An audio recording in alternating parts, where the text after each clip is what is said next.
سيدنا ووالدنا جميع مدينة ذريتنا خصوصا أمم غزالي أن الله يقضي درجاتهم في الجنة وينفعنا ببركة وأنواره وعلومه وبركاته في الدنيا والآخرة. شكر لله لهم الفاتحة. أعوذ بالله من الشيطان الرجيم.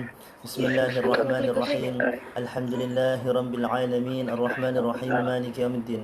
إياك نعبد وإياك نستعين اهدنا الصراط المستقيم صراط الذين أنعمت عليهم غير المغضوب عليهم ولا الضالين آمين.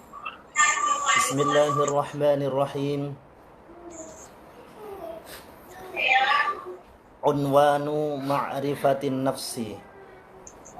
اعلم أن الكيمياء الظاهرية لا تكون في خزائن العوام وإنما تكون في خزائن الملوك. فكذلك كيمياء السعادة لا تكون إلا في خزائن الله سبحانه وتعالى.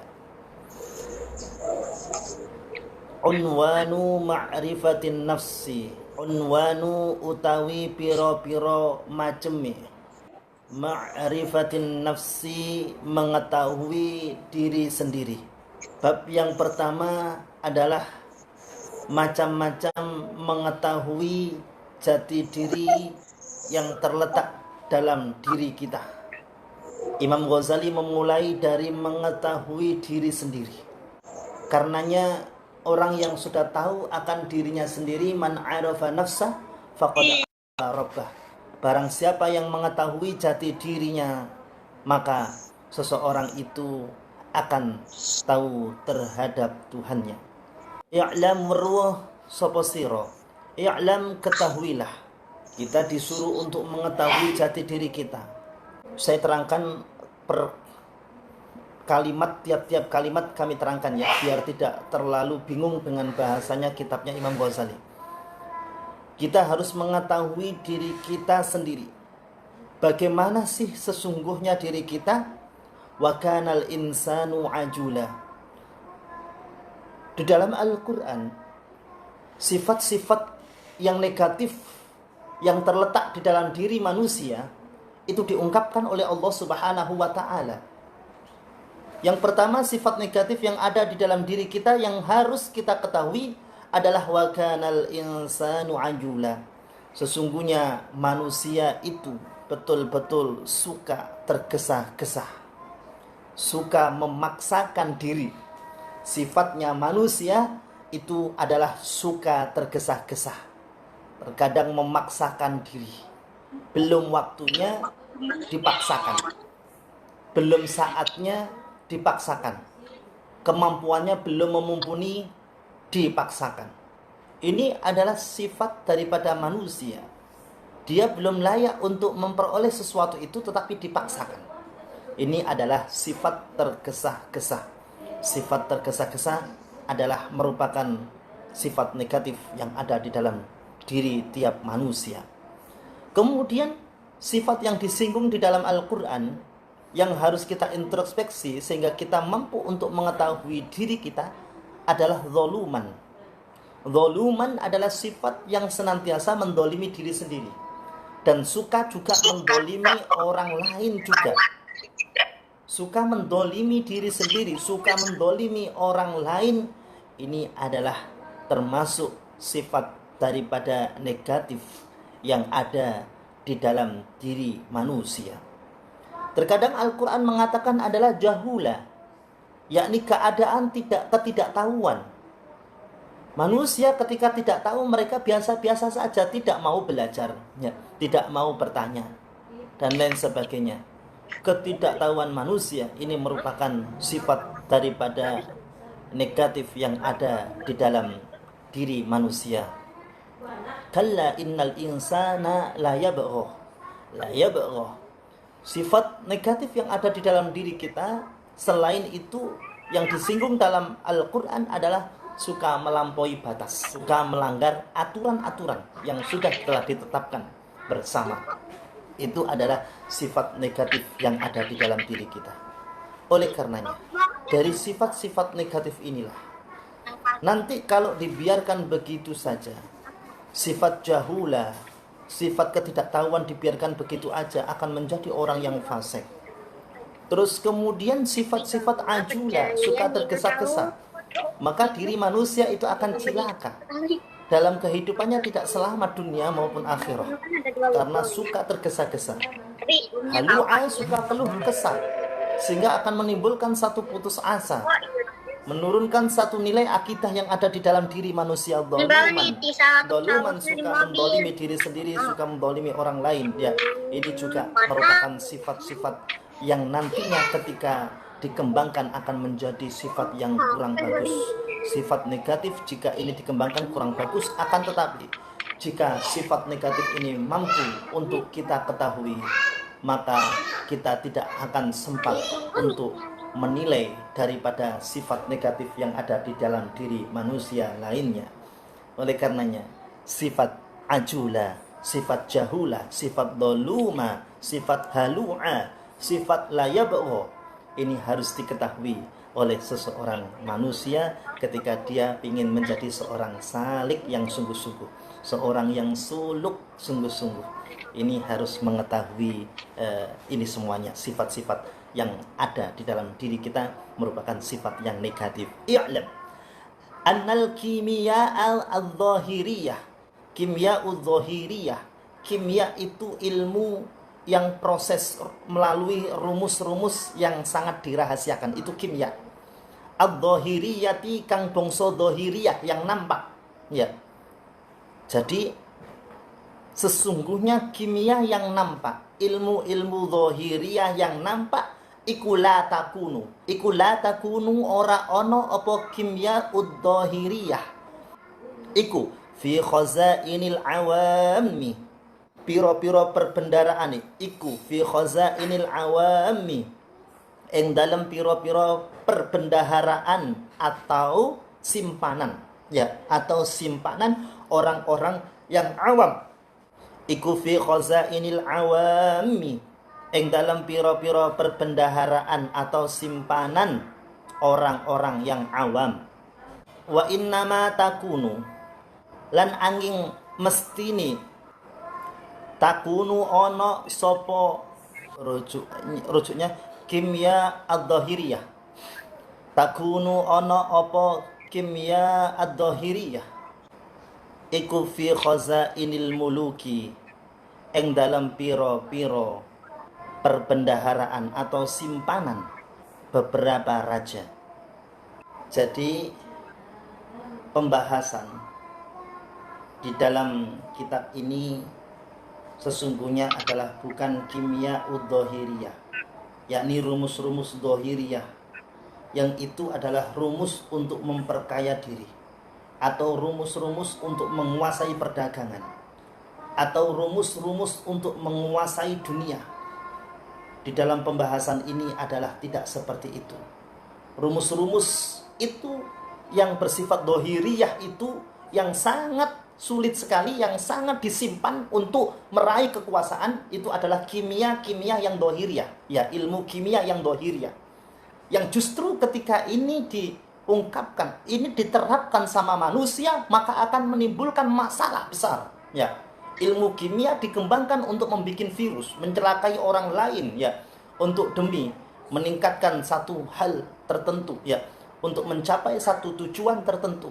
Itu juga tidak diperkenankan. Di dalam Al-Quran, ilmu kimia yang digunakan untuk menguasai daripada dunia atau biasa dimanfaatkan oleh raja-raja adalah innama utituhu ala ilmin indih. Sesungguhnya aku telah diberikan yakni satu ilmu. Ilmu itu adalah dari diri saya sendiri.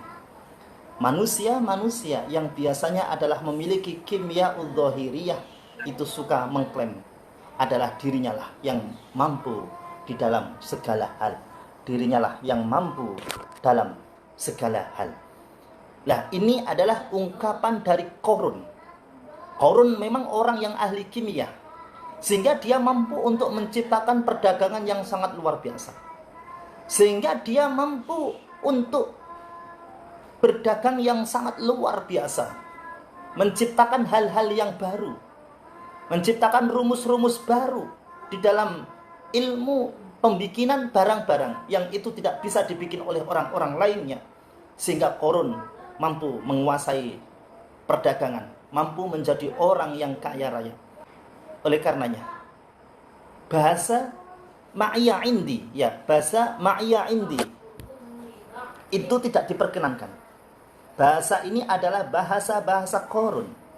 Tidak ada orang yang alim, ya saya ini karena kealiman saya. Enggak boleh. Ini adalah karena, ya gimana lagi, saya orang pintar. Lah ini enggak boleh. Ini adalah perkataan-perkataan Qarun. Jika diulangi di zaman sekarang ini, maka Qarun jilid kedua banyak sekali. Qarun jilid ketiga tentunya banyak sekali. Lah ini adalah ungkapan Qarun, orang yang ahli kimia. Orang yang ahli kimia yang diungkapkan di dalam Al-Quran. Akan tetapi karena kesombongannya itulah, kimia udzohiriyah inilah, Qarun tidak bisa mendekatkan diri kepada Allah Subhanahu wa taala. Kimia udzohiriyah. Tetapi ketika sekarang kita adalah mempelajari kimia us-sa'adah.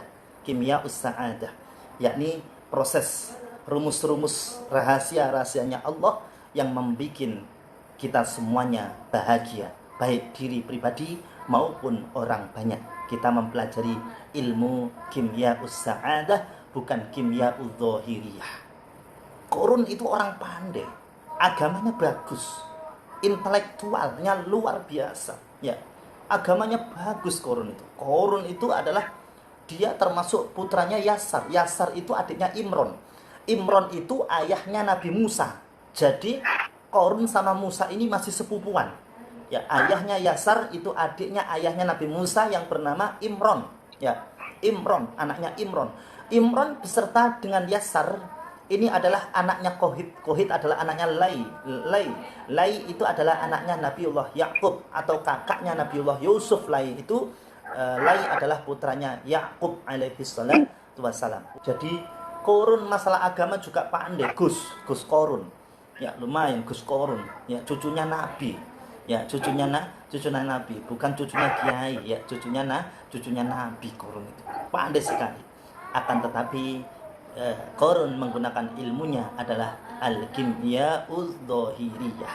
Al-kimya udzohiriyah, sehingga dipakai oleh kerajaan, dimanfaatkan oleh kerajaan untuk menguasai daripada dunia itu sendiri.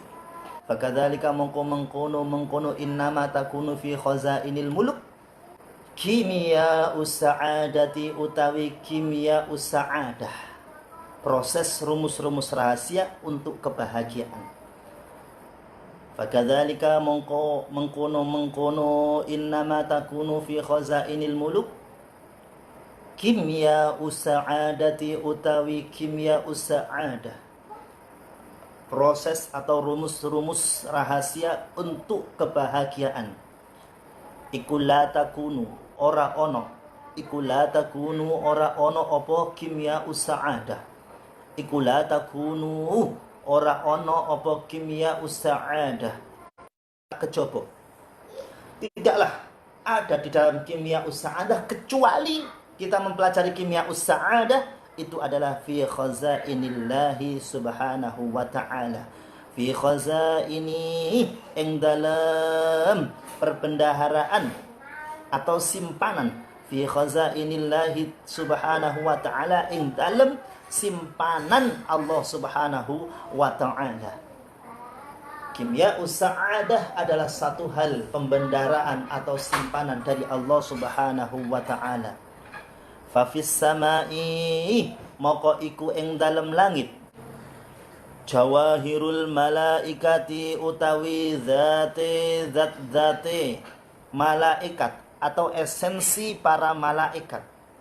Kimia us-sa'adah itu adalah esensinya malaikat, sifat-sifatnya malaikat, kebahagiaan di dunia permalaikatan.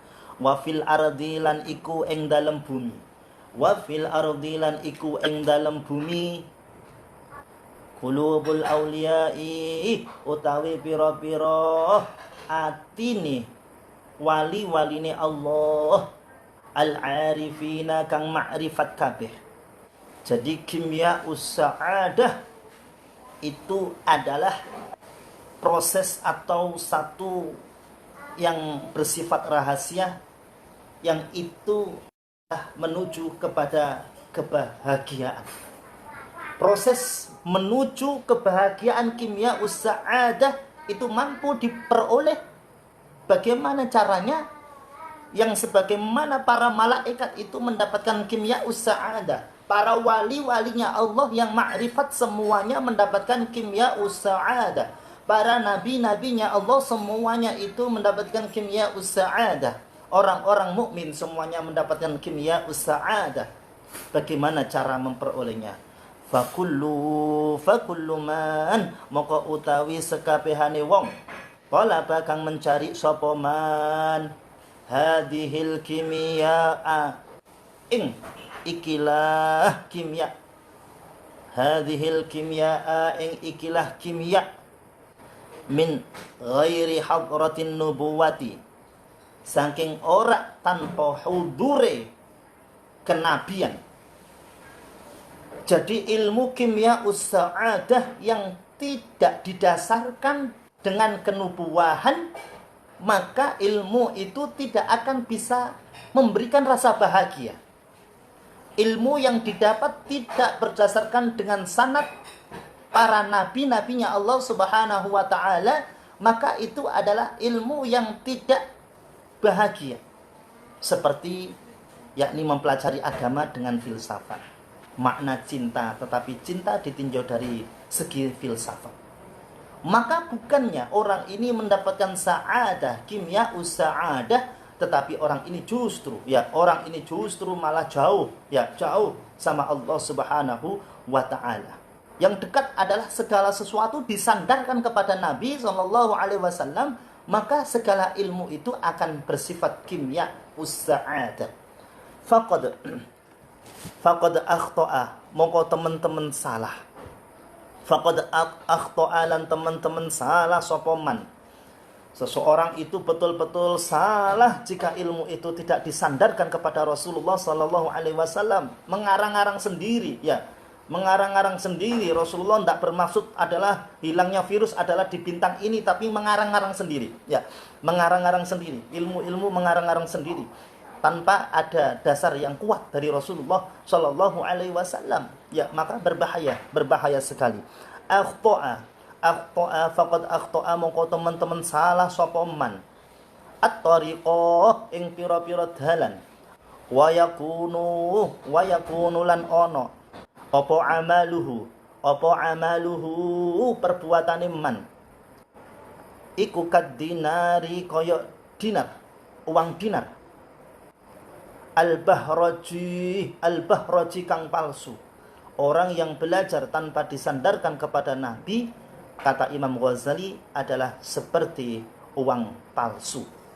Nanti Mei akan hilang virus corona, dilalah nggak hilang, ya bahaya ya. Berdasarkan hadis Rasulullah SAW, ya nanti Rasulullah kena lagi. Ya, itu adalah kadinaril bahraji, seperti uang palsu, uang dinar yang palsu. Fayazunnu mangko menduga sapa man fi nafsihi ing dalam awak dhewe ne man annahu ing temen setuhune man iku ghaniyun sugih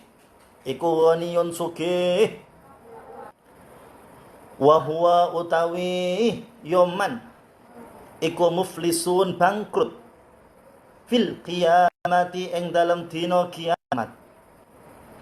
Jadi orang yang memahami agama atau belajar tentang ilmu-ilmu apapun juga kok tidak mampu disandarkan kepada hadratul Rasul Nabi besar Muhammad sallallahu alaihi wasallam, maka di dalam kitab Al-Munkin ila Dhalal, yakni pengantar daripada kitab Ihya Ulumuddin, itu dijelaskan filosof itu adalah gagal, tidak bisa menemukan kebahagiaan. Tentunya kita banyak sekali sumber-sumber ilmu filsafat baik dari Yunani ya maupun filsafat Timur Tengah, ya banyak sekali. Tapi orang pendekatan dengan filosof biasanya ketika dikaitkan dengan agama itu justru malah kebanyakan tidak percaya dengan akhirat, malah na'udzubillah, ya malah berbahaya sekali. Oleh karenanya mereka semuanya dikatakan adalah muflisun fil qiyamah. Kelak di yaumil qiyamah dia akan betul-betul menjadi orang yang bangkrut. Kama qala koyok dene firmane Allah Ta'ala, subhanahu maha suci Allah, subhanahu maha suci sapa Allah, wa ta'ala lan maha luhur sapa Allah. Dawone Gusti Allah, fakashafna 'anka ghita'aka fabasaruka al-yawma hadid. Fakashafna mongko buka ingsun Allah, angka saking ira, ghita'aka ing tutup sirah. Besok ketika di yaumul qiyamah, maka Allah Subhanahu wa ta'ala akan membuka semua yang ada di rahasianya manusia, terbuka semuanya. Nyata mana yang bagus dan mana yang jelek. Fabasuruka moko utawi pandangan sira, al yauma hadidun ing dalam dino, al yauma ing dalam dino iku hadidun tajam. Jadi kelak di yaumil qiyamah, wa innad daral akhiratal hayawan. Hari kiamat itu juga bisa dikatakan adalah hari yang hayawan, ya. Wa innad daral akhirata la hayawan.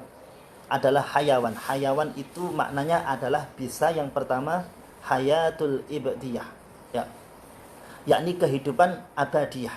Hayatul abadiyah, yakni kehidupan yang abadi.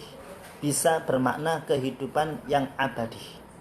Bisa hayawan itu juga maknanya adalah namit mudrik, yakni sesuatu yang bisa menemukan atau sesuatu yang mengalami satu perkembangan, sesuatu yang mempunyai persepsi. Ini ada di dalam kitab, yakni kitab karangan Imam Fakhrur Razi dalam kitab Fatatihul Ghaib. Jadi akhirat itu juga sesuatu yang berkembang, sesuatu yang tambah. Lilladina ahsanu al-husna wa ziyadah. Lilladina ahsanu, bagi orang-orang yang beramal baik, yang matinya husnul khotimah, al-husna, maka dia akan diberikan satu kebaikan, masuk surga.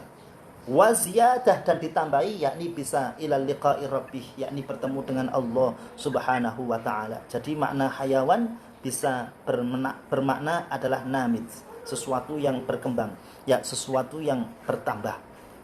Dan juga sesuatu yang punya persepsi, sesuatu yang akan ditampakkan semuanya oleh Allah Subhanahu wa ta'ala. Yauma tublas sarair, di mana semua rahasia-rahasia hati manusia akan dibuka kelak di yaumil qiyamah. Kelak di yaumil qiyamah, semuanya itu, hati itu akan dibuka oleh Allah Subhanahu wa ta'ala. Jadi saya ulangi lagi. Pelajaran kimia sa'adah yang pertama adalah kita mampu untuk mengetahui jati diri kita sendiri. Yang kedua, kimia sa'adah mampu diperoleh seseorang adalah dengan jalan yang segala sesuatu kita lakukan ini semuanya disandarkan kepada Nabi Sallallahu Alaihi Wasallam. Bagaimana Nabi itu membahagiakan anak yatim? Nabi itu juga pernah jadi anak yatim. Terus kemudian alam yajidka yatiman fa'awa. Kanjeng Nabi pernah menjadi seorang yatim. Akan tetapi Nabi paling pandai membahagiakan anak-anak yatim. Anak yatim ada yang Idul Fitri bersandar di masjid. Ditanyai, kenapa wahai anak kecil, kamu kok enggak bahagia sebagaimana abna'us sahabah yang lainnya, yang mereka semuanya pakai baju baru, yang mereka semuanya bergembira, akan tetapi kamu kok nangis? Iya, karena ayahku di bulan Ramadan ikut perang bersama dengan Rasulnya dan gugur di medan peperangan. Dia nggak tahu yang bertanya itu adalah Rasulullah.